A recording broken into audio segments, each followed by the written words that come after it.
Hey, what's up, people? So, you know something? Um, I want to talk about racism as it operates as a system, as it functions in society.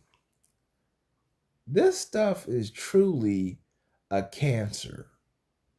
It is a societal cancer, it's a virus, it's something that should not exist. And, it's not some surface level thing. It goes beyond somebody just calling you a name.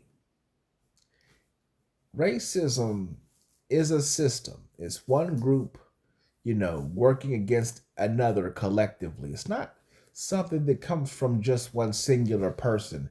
Coming from one singular person, that's like prejudice, a bigot. That's something that's basically ineffective. But operating as a system, where you have a bunch of people on the same page, working systematically to lock people out of opportunities based upon race, is very much a real thing. And, I never realized what it was. I thought it was always some surface level thing. I thought that at its ugliest, it existed in the form of, hostility, in the form of violence. I thought that that's what it was. It's just, found with some people here and there. No, it is an ever present, consistent thing. And it's rooted in survival, ethnic, racial, survival. But what does that mean? Survival. As if you're going somewhere. As if you don't practice this system, you're no longer going to exist anymore. Understand something. People who engage in this stuff are trying to preserve physical traits. It's something very much so rooted in vanity. The color of skin, the color of hair texture, the color of eyes, that type stuff. Things that don't mean anything at the end of the day, but you will have wars becoming normalized over it. You will have generations of people getting wiped out because of it. That's a problem, a major problem where, humanity can't move further with this kind of problem. Like it's impossible. There's no way you can progress as a society, and this is a fixture within the general population. Because here's the thing, when you're trying to find work and you have people dealing in racial or ethnic nepotism, you can't find a job if they lock you out of the avenue. And the thing is, you find this with various groups. You find them looking to elevate one another at the expense of other people. You see this consistently. You'll find this kind of stuff when it comes to the East Indians. You see one East Indian as a manager. Next to the whole staff is East Indians. You find it with the Latinos. They hire other Latinos. You find this stuff with the Jewish community. They'll give each other the inside track. You find this stuff with white society. They deal in the whole legacy admissions type stuff, and also when it comes to the area of employment. I think the only group who doesn't really deal in that kind of stuff is foundational Black Americans. We truly are the cornerstone of diversity because we don't have a color sickness to where we undermine you based upon race. We see everybody's humanity and uplift those who are downtrodden. That's one thing I will say that we do, that I am happy to say is a fixture when it comes to us. Um, because I don't have it in me to just want to see somebody down bad. I'm not the least bit interested in seeing that being a thing.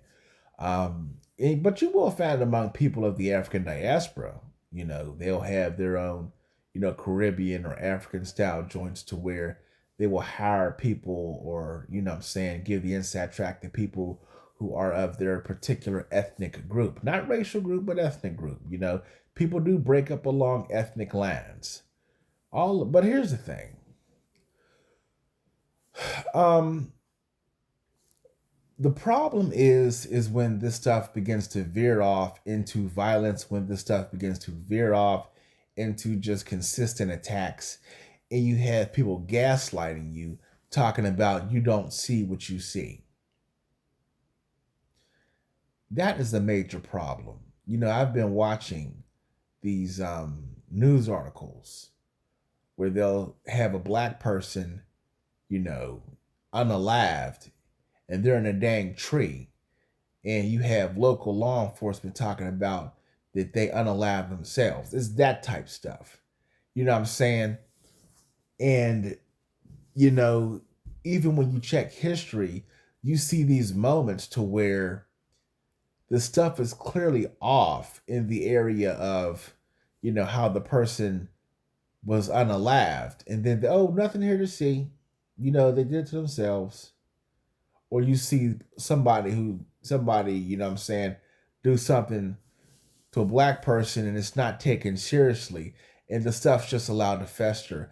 That does fall along, what I'm saying, systematic racism lands, because it's about crippling another group. Like, case in point, look at what happened in Flint, Michigan, a place that was deliberately poisoned, resulting in the unaliving of innocent civilians.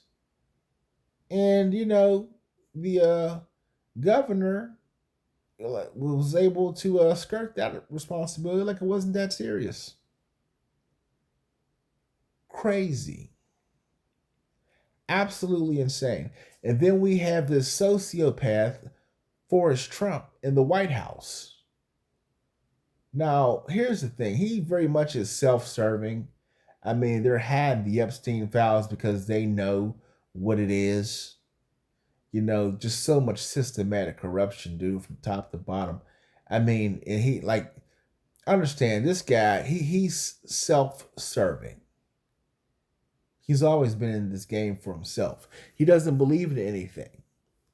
He doesn't believe in anything beyond personal gain.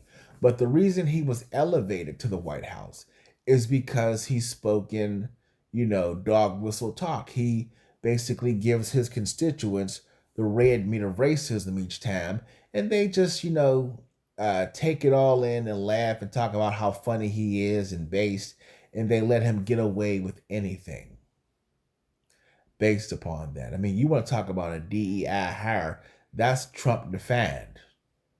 I've never seen a more unqualified person, because understand this, he has it so good to where he could just literally sit back and tweet funny stuff and still be a good president if he just let serious people tackle the serious issues, if he just dealt fairly. It's not that he couldn't have been a good president. It's just that he's an evil man. That's really what it is. You understand? He's a wicked person. So he understands that, hey, he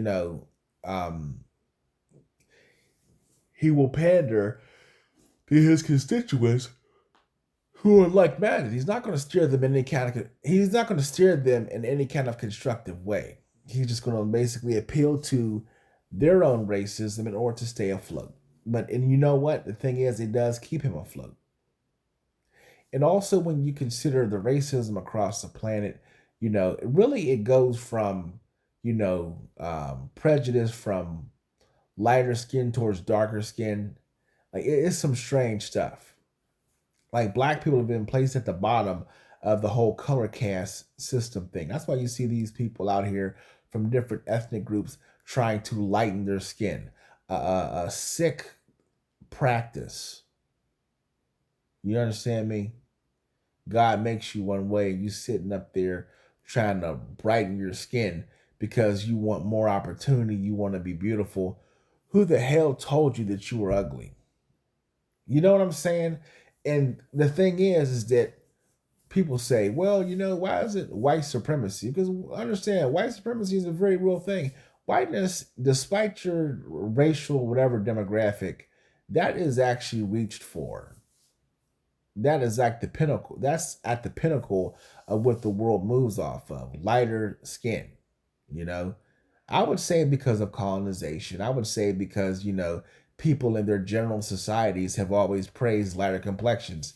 And, it's just it stirs a sickness in these other people who, have very low self-esteem, and they just adapt to that type of mindset, and they become, a basket case, a drone, somebody who has lost all self, respect, and they become a threat, man. They truly do, and they become just as vitriolic and violent as, any Nazi you would come across, if not worse, because they're fighting to prove themselves. And the funny thing is that even as far as that, you will see other demographics try to create their own version of that. You'll have this thing with the Arabs, with the I don't think with the Asians, maybe with the Asians, um, but I've never heard of Asian supremacy. People might deal amongst each other casually or favor each other, but I've only seen certain things when it comes to like people of European descent and people of, what I'm saying, or as far as Arabs. Like I've never seen, that with, I would say, the Asians. East Indians, yeah. I think they do the whole Brahmin stuff, and it goes, what I'm saying, lighter complexion is actually seen as more desirable. So like you do see this kind of stuff out to the world. And the thing is, the fact that you see these other groups trying to get down the same exact way, even in Latin America, it begins to, like, you begin to see that all of these people have their different structure of racism, you know, to where they try to elevate themselves, and the darker people in their society get the short end of the stick. Like, you do see this kind of stuff becoming a fixture. And what happens is that basically you're dealing with all of these warring factions, you know, one playing against the other. And, it's like it's not just something found in white society. It's very prevalent. I think they might be the most paranoid because, they're genetically recessive as far as, like they can't deal with somebody who's non-white and produce a white kid. So they're very much so on their toes when it comes to them trying to preserve their particular group.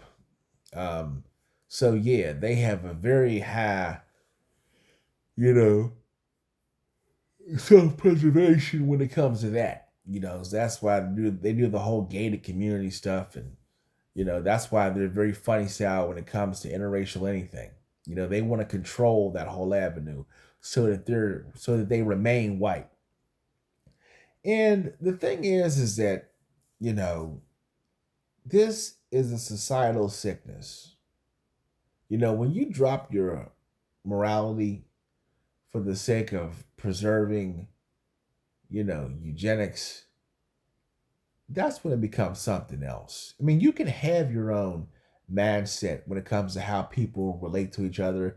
You can want to have, what I'm saying, white kids or whatever kids, as far as whatever your ethnic group.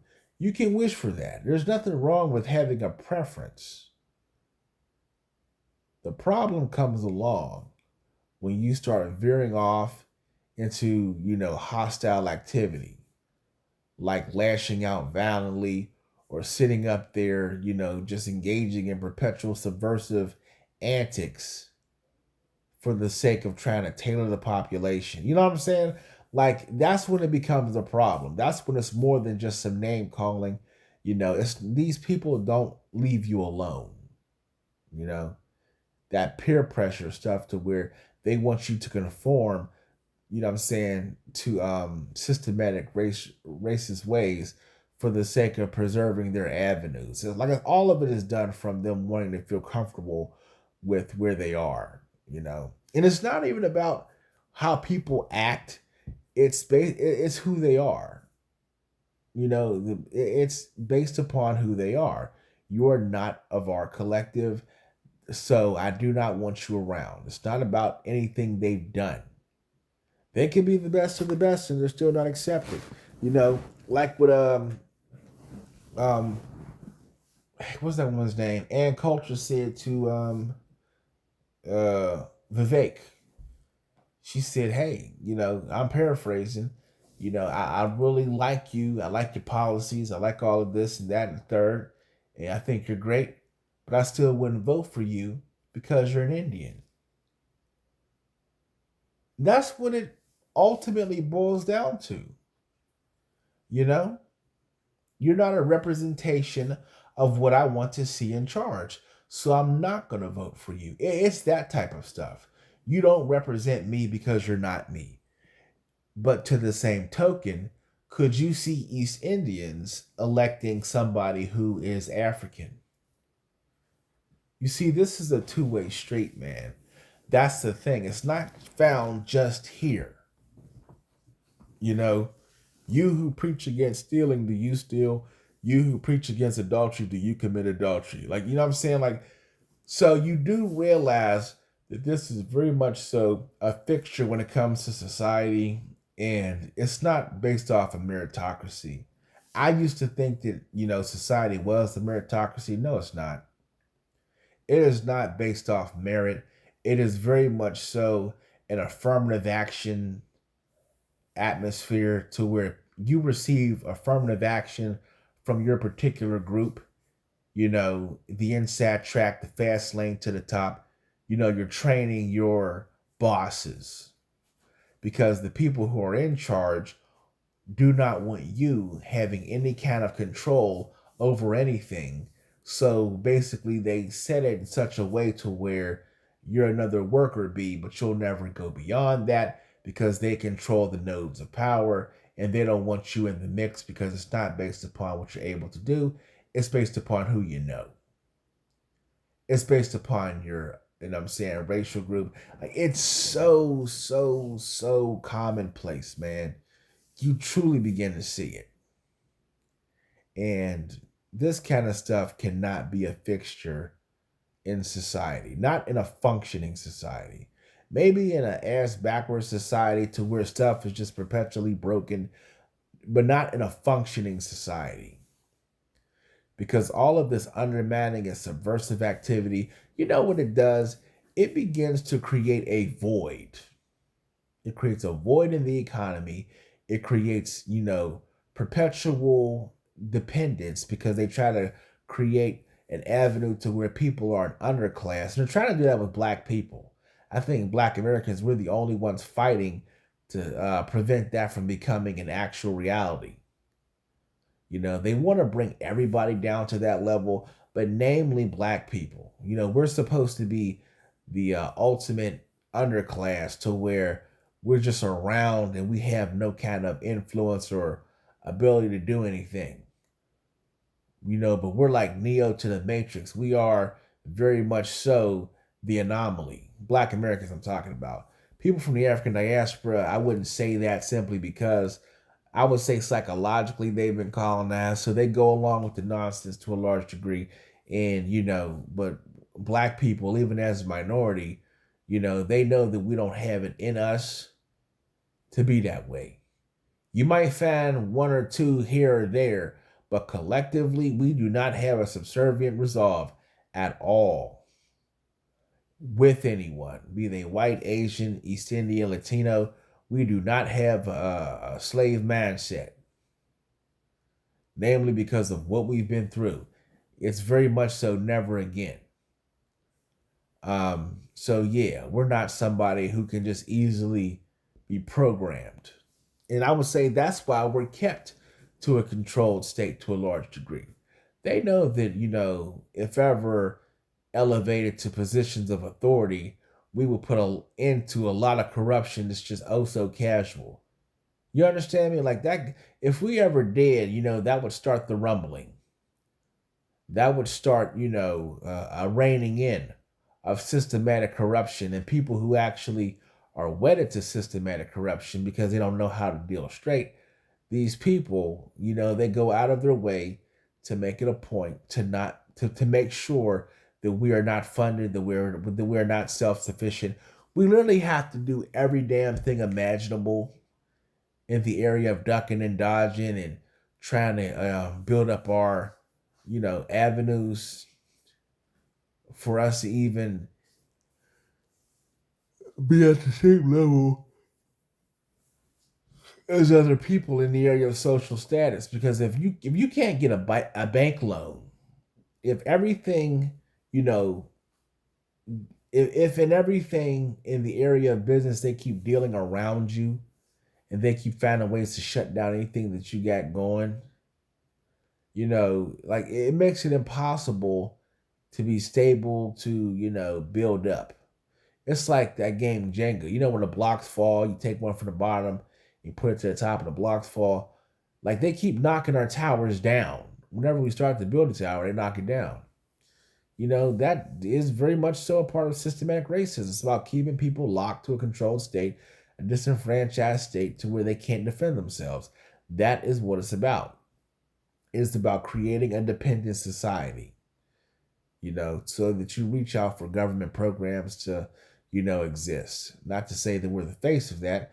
I'm just saying that basically we're put into a position to where, they try to very much so shuffle us to that avenue, that lane. So, and then when you've been in that lane for a long time, people just, develop a sense of complacency, which is exactly where they want you.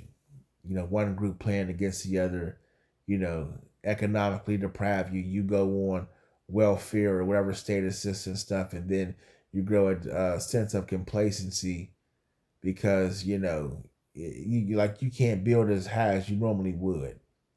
You know what I'm saying? Very much so programmed, very much so a thing, you know.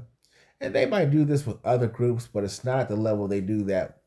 It's not the level they do with us. With other groups, it's they have a measurement before they go off on you, and hey man, we got to make sure these people get up out of here because they're becoming too much of an influential force. For them, it's all about control. It's not about society being stable and happy. Um, but yeah, man, racism is the core of all of this, and it just has to go. It has to go. We can't have this thing moving forward. You know, um, and even consider the situation with the Palestinians. Just to give any kind of light when it comes to that, the reason why these people are so openly, what I'm saying, being treated in this manner is because there's definitely a hatred for the Palestinians among the current Israeli society, on the current government. They just, they don't have any regard for these people. So anything is open up to happen to them because they live under the thumb of the current government of Israel. And it's like they don't have any autonomy. They can't be, um, self-sufficient. And racism works in the area of, okay, you will never be self-sufficient. I'm gonna control you to the point to where you can't even, you're going to get put on a caloric diet. You can't have chocolate, you can't have marshmallows. You have to eat only this kind of food. That type stuff. And then when one of them dies, it's like, oh well, in the manner of how they died, so what? That type of stuff. That sentiment has its roots in racism, man, to where you don't see them equally as people. And the thing is that I can't have a type of mindset to where I just don't like somebody based upon being another skin color. They might even be another faith. I don't have a combative disposition to where I want to get rid of people. But racism makes it very easy to adapt that mindset because you begin to see people who are not you as a threat. And you don't want to see them prosper because you don't want to experience any kind of shrinkage on your end. So, it's like it's perpetual. And the racism can become very rancid to where, you'll have people innocent down in droves, and the sentiment is like, I mean, you have people down in droves, and the sentiment towards them is like, well, so what? Well, they had it coming. While meanwhile, the same thing being done to them, not acceptable. Not acceptable. They're they can't do that to us. You know, you see this type of stuff, and I'm only giving commentary. Sad note commentary as far as that. To give an example again, but yeah, as far as now, that's all I want to say.